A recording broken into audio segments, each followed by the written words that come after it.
शहर हैदराबाद से मुकाबला न करने बीआरएस पार्टी का फैसला।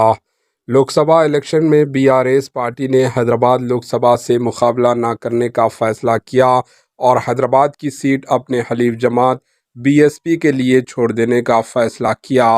वाज़ेह है कि बीआरएस पार्टी ने बीएसपी के साथ मिलकर मुकाबला करने का फैसला किया। इस सिलसिले में दोनों जमातों के दरमियान इंतखाबी इत्तेहाद तय हुई है, जिसके तहत हैदराबाद और नागर कर्नूल लोकसभा को बीएसपी के लिए छोड़ देने का फैसला किया गया। सदर बीआरएस के चंद्रशेखर राव केसीआर के साथ 5 मार्च को तेलंगाना बीएसपी के सदर आरएस प्रवीण कुमार ने मुलाकात की थी और इंतखाबी इत्तेहाद तय किया था। Bureau report, HN news.